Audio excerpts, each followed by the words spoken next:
Okay, so next up we have NFTs for books. I definitely want to connect with you after. um, yes, NFTs for books has scarce original digital assets, can help creators make more money. This is very exciting. I used to be a book nerd myself. I need to read more books. We all need to read more books now. So introducing Kate Baucherel. I'll do it. Thank you. Thank you. Joanna Penn and Samir Patil. I hope I pronounced that right. Yeah. Do we have mics for you? Okay. Oh, Good. that's all soggy. Oh, my notes You are can soggy now. This is disgraceful. Don't run away. How are you all doing after the last 2 days? Are we flagging yet? We're getting there? Okay. So we have pretty much saved the best till last, I think. Try it. Because I'm sure everyone in this room wants to know how scarce digital assets can help creators make more money, because that is what we want, more money. And we are coming at it from the angle of books. So a little introduction very quickly. I'm Kate Baucherel. I've been in the blockchain and crypto space since 2015, and I write both non-fiction, blockchain and crypto, and also sci-fi thrillers, just for fun. So I am embedded in all of this. Samir, would you care to introduce yourself? Yeah, so I'm the founder of a platform called Stack.me. It's a platform meant for writers to sell traditional works as well as drop NFTs. It's one of the first platforms that allows you to do both. I come at Stack from a lifetime in publishing, news, magazines, even television. So that's my background, and getting into this, our fundamental problem that we are trying to solve is make it super easy for everyone to tap Web3 and to connect writers to their fans directly. Right? That's the problem we are solving. I'm Joanna Penn. I write thrillers and dark fantasy and also non-fiction, and I'm a podcaster at the Creative Penn podcast, and I'm at the moment minting one-of-ones with AI-generated art from the text of my books. Which is absolutely fantastic stuff. So I'm very keen, after 7 years in this space, to be sure that there is actually a problem that can be solved by the technology. I don't like it being shoehorned in. So what is the actual problem? Why do authors and the publishing industry need NFTs?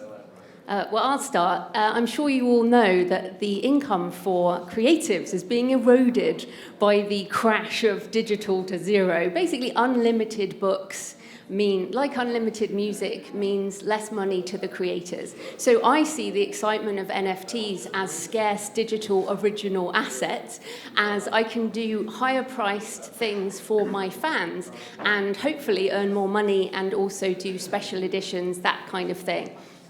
That's absolutely, I mean, that's very much the mindset, I think, that we're going for, is that fine well when you go to a vintage bookshop, that you're looking at a first edition, that one with the leather binding and the foil is different to the book that you can pick up on the station platform, and different to the one that, please don't ever download the PDF.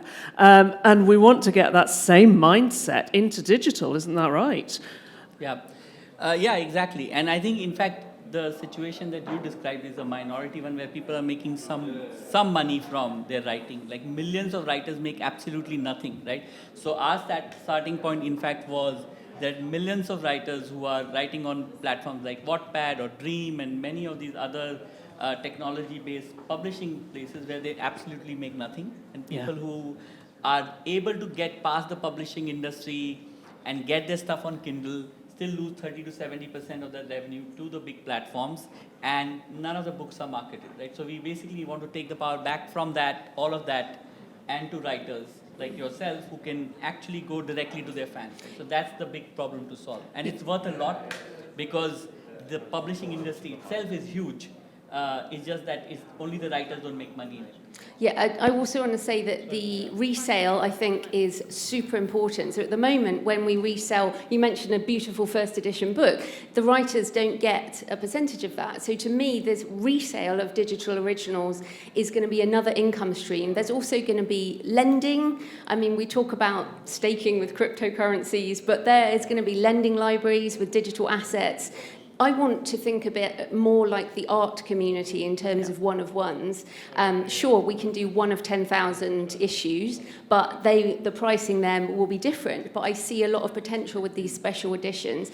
The other thing is we've been talking a lot about the metaverse.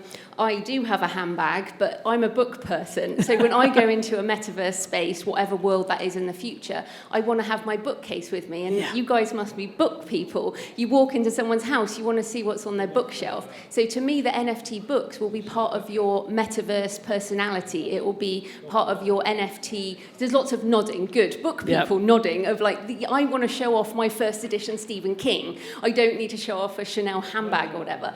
So I think that is another potential, but obviously readers need to give a shit. Yeah. I mean, we've got a real crossover actually between the world of art and the collectibles, the resale, the idea that we have a valuable asset that is part of our personality, part of our image, something we want to show off. So the same way you might show off your PFP or you're part of the community that enjoys that particular NFT, so you're also a fan of a particular genre, you're a fan of a particular author, and you can have that badge of honor as well. And I think there's very much crossover here with music as well in terms of the problem for the publishing industry and for authors. I believe the latest figures I heard earlier this year were that most musicians on Spotify earn around $12 a month.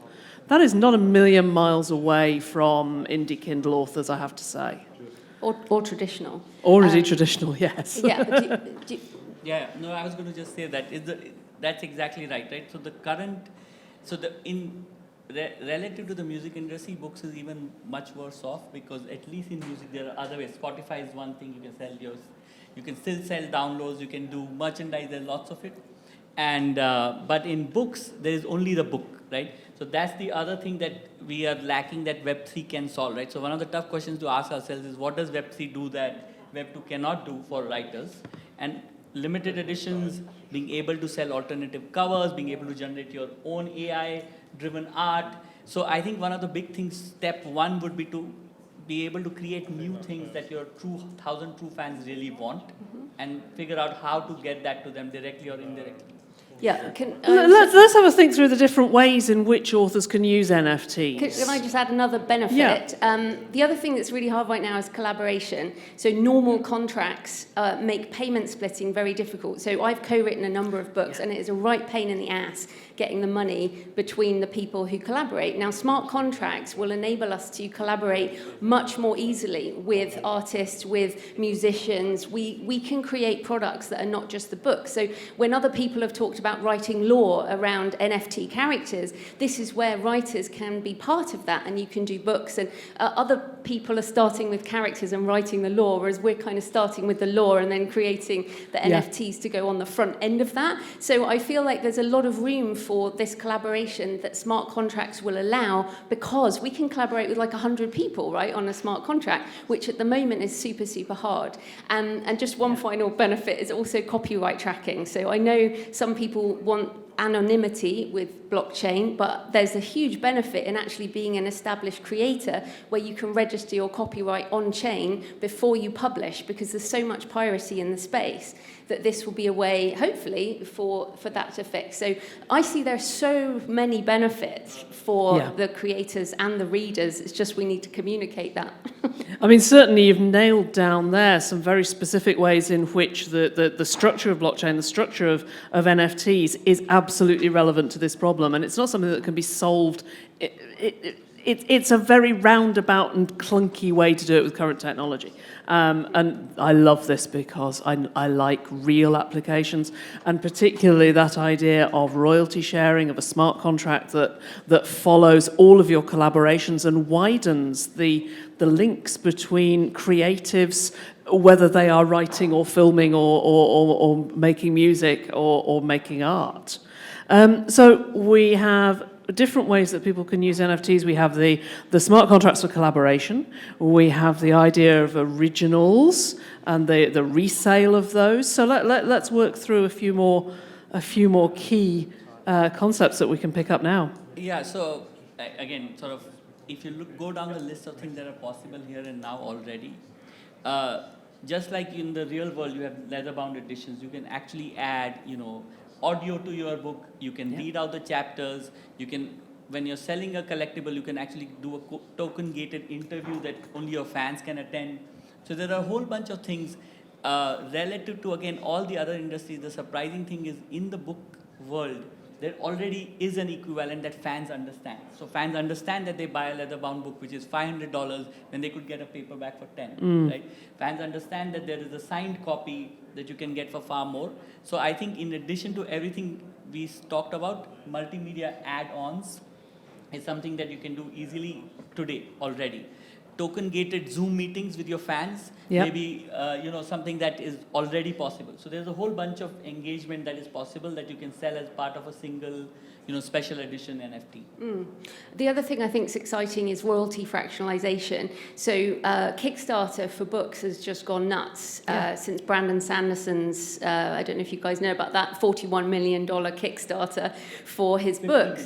Yeah, 50 million, whatever, like a lot. And so Kickstarter's gone nuts. So people understand crowdfunding. And I think the royalty fractionalization, like Royal.io, you guys seen Royal.io for music, that if your fans can buy into the royalties for your books, it would just be fantastic for those people who are into that.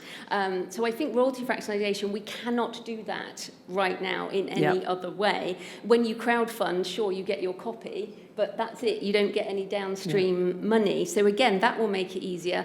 The other thing, obviously we've talked about the law, and I personally, as an author, I don't want someone to write in my universe, but there used to be this thing called Kindle Worlds where people could write in each other's universes. So I feel like a lot of people who want to have open universes will be able to do that with NFTs, with tokenization.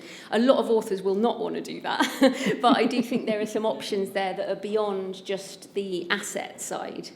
Yeah, I mean, that takes you into the world of fan fiction to an extent, doesn't it? Yeah. Exactly. You could, for example, you may not want them to write in your world, but you could say for these characters, I'll allow fan fiction that share revenue with me. Yeah, in fact, yes, allowing particular rights. Exactly. So if you don't want people messing with one part of your world because it's really precious, but you allow the fan fiction for others. Yeah, and then I think the bundling with merch as well, between, buy an NFT, get a physical product, I actually think that is going to be more and more happening. So you get certain things with the NFT, but you also get physical merch as well. So you get a physical book. I do think that with that crossover between the worlds. Yeah, in fact, the Sanderson thing, if you look at the numbers, you see that for the 50 million, he had three options. One was that you just get the digital, second was digital and print, and the third was digital print plus merchandise. And the digital plus print was like 40-50%. So people clearly want. So this is going to be our biggest challenge, which is how do we make it super simple? There's so many possibilities. Yes. How do we make it so simple that people map it to the world that they understand? So for example, one of the biggest things that we have learned, because we're running a platform, our biggest challenge and the reason we have taken our time in making sure we launch it with the right technology is that the intersection between book collectors, book fans, and people who are early adopters of crypto might be zero, right? These people. Yeah. So we need the NFTs to be collectible by just paying fiat currency or So that's I think step 2 now is that we need to make it very simple for people to understand what these packages are, right? There is a straight up digital download that is limited edition. Maybe there is a download plus physical plus merchandise. So I think that's going to be the big challenge because the possibilities are so many that we have to reduce the choice and not increase it. There's an interesting parallel here, actually, with a panel I attended earlier on in the fashion and brands track around there is an entry into fashion now at a young age because people are buying skins for their avatars in games. So if the entry is digital and then the subsequent purchase is physical, we may well have the same thing starting with our books in the metaverse. So what are the different platforms that people could use now to get started on earning those bucks? I think you should start. Yeah, I reckon this is you, Samir, yes. Of course, there's tag.me, which, like I said, my 30-second pitch is that neither the writer nor the fan needs to know anything about crypto, and that's where we are going to keep it super simple. Sure. We call it Web3 for everyone. Another platform that I know of is books.io, which Yeah. is new. It allows you to, it's supported by Ingrams, and again, similar idea of token gating books and so on. And then there are people like you who have actually hacked many things together yourself, and which is what the majority of people who are approaching it. There is Kickstarter, which is not Web3, but there's another way of getting people to participate, right? Yeah, I'll give you a few more. Book Vault. James is here. Wave, James. There, another platform. Creatokia, which is on Ethereum at the moment, and that is built by Bookwire, which is a German company, and they are already embedded in the publishing industry in Europe. So their platform is interesting. Bookcoin, who had Mark Manson's Mint for the subtle art of not giving a fuck, I think we can swear here. Soultype.io, Readle, which is out of Spain. There are lots of platforms, and many of them are very exciting, and lots of them doing different things. Yep. I think all of us share the problem in which there are not enough people actually buying. There are lots of excited creators, but there are not enough readers buying these products. So I think that's where we all are. I mean, I would say that I'm hopeful that book.io will help move things on, because they're also invested in by Bertelsmann, who own PRH, and so they are a traditional part of the industry. So I'm hoping that we're going to see that move in the next year. But also things like you mentioned me. I'm not a hacker, but like I just started a Shopify store because Shopify are going to enable NFTs. It's in beta right now, but if I can sell my own NFTs from my own Shopify store, then that's going to be a way forward. So I think there's going to be loads of options. It's just a case of where the hell are the readers? Yeah, I mean, that's an interesting one around all the different platforms, because it's becoming easier for people to do this without knowing too much about crypto, and it's becoming easier for people to acquire things without knowing. So that hope that one day we won't actually be talking about the technology underneath is getting closer and closer. I don't wish to put a damper on this, but I think we need to recognise that there are a number of elephants in the room around exactly what the challenges are with bringing your business into the crypto world, which is effectively what we're talking about. So not as simple as just minting. Where should we go from here? Yeah, I think I mean, you alluded to it. Like the biggest challenge is that the readers who are, very passionate about books spend a lot of their money. 90% of all book sales, even today, after so many years of digitalization, are physical books, right? So challenge number one is to get readers excited about not so much crypto, but the new world that Web3 enables, right? So that's like one huge challenge on one side. On the other side, while we here have early adopters, I think there's still as big a challenge to actually get a lot of writers to use Web3 and connect with their fans. So if you look at the various industries, so you have obviously Substack, very successful with journalists, Patreon, fairly successful on, getting people to directly reach out to their fans. Yeah. So there's a whole industry trend outside of Web3 of getting people excited about directly reaching their fans. Yes. And the bridge between these two worlds, Web3 can be and should be the right bridge, but there are so many points of failure in each step, right? So I think that at least our hypothesis is that the biggest thing to do still remains to make it easy for writers. I think our experience on our own platform is actually readers are more ready to pay, readers are more ready to engage. It is the writers who need to start, creating things that can actually be bought by their fans. And that's where the gap is. Another massive issue is that most authors who have signed contracts with publishers have signed digital rights or ebook rights or audiobook rights, and these have not been, or they've signed all rights existing now and to be created for the term of copyright. That is literally a term in publishing contracts. Now, if people have signed those terms, they cannot do NFT editions. So most authors in the world who are traditionally published have signed away those rights. Yeah. It's even if you're in Kindle Unlimited, for example, you wouldn't be able to do an ebook or an NFT ebook because you've said you're exclusive exclusive to Amazon. So we don't actually have a big pool of writers Yeah. who can even do NFTs. So I think there's a huge legal issue to be figured out in the publishing industry as to what the hell are digital rights. So, for example, J.K. Rowling kept her ebook rights and her digital audio rights, which is why she has Pottermore, and she's made like $20 bazillion because she kept those rights, whereas most authors just sign away They ebook just all go, and don't audio. they? Yeah. Yeah. So And- I think that's a huge issue. And also the financial implications Oh, yes. of earning cryptocurrency, paying different kinds of taxes, trying to figure out how to do sales tax when you don't know where the buyer is. All the tax laws that apply to crypto are going to be a nightmare. Yes, it's a very, very. I mean, I'm an accountant. My background was accountancy, and so my antennae twitch as soon as you try and work out where things are. I mean, it's down to even in UK law. For VAT, you have to know where the place of supply is. In other words, where's the person who's just minted your NFT? I don't know. This is all kind of anonymous, pseudonymous. So there are challenges all over the crypto space around earning money, and it's something that authors are going to have to tackle as well. So the more we can make it easy for people to take the benefits that crypto and NFTs can bring to creating is that's our challenge. Who is taking up the challenge? We know that there are issues and problems, but we know that there is such huge potential out there.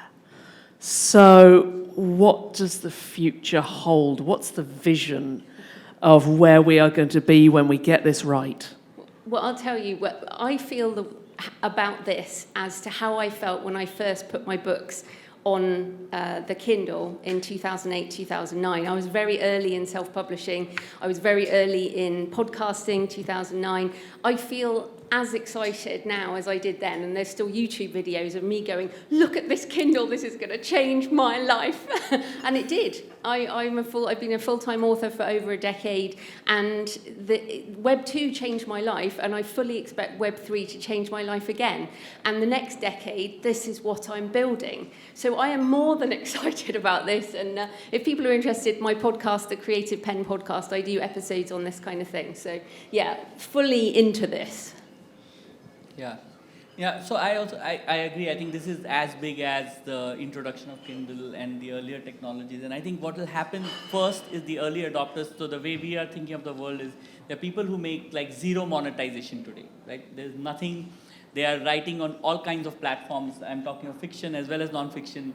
Whether it's blogging, whether it's web novels or web comics, there's absolutely zero monetization. They are not in the publishing industry. There is no rights issues, right? So I think they will be the first to move, and Web3 has much to offer them. I think the second kind is people who have their books on Kindle and make very little, the long tail on Kindle. And I think even there, like one idea that we have for NFTs is that you can keep the book with the publisher, but for example, you have written a book about London, you may have your own personal notes about it, you may have your own photographs, you can actually create a collectible that has nothing to do with the publisher and offer the book as an add-on to that, right? Yep. So we are in fact right now focused for writers who are well known for creating NFTs that have nothing to do with the books. So going beyond the book is the most important lever for most established writers. And finally, if you're a bestseller who has sold lots and lots of copies, the same thing applies, right? There is no reason, like I think the book will take decades to untangle out of the old publishing world. And what will happen in the end is that you'll have a new set of contracts with these new set of writers. But even for the bestseller authors, right here and now, there is nothing that prevents a best-selling author from doing something and offering the book as a, whatever that it is. Right? So that's easy to do. Mine is very brief. I want my book on the bookshelves of the metaverse. That's where they belong. So, as a final wrap up, where can we connect? Where can we find out more about you? I'm at the Creative Penn with a double N on Twitter. And I'm Samir at stack.me, stck.me. Easy. And I'm Kate Baucherel all over the metaverse. Thank you. Thank you very much.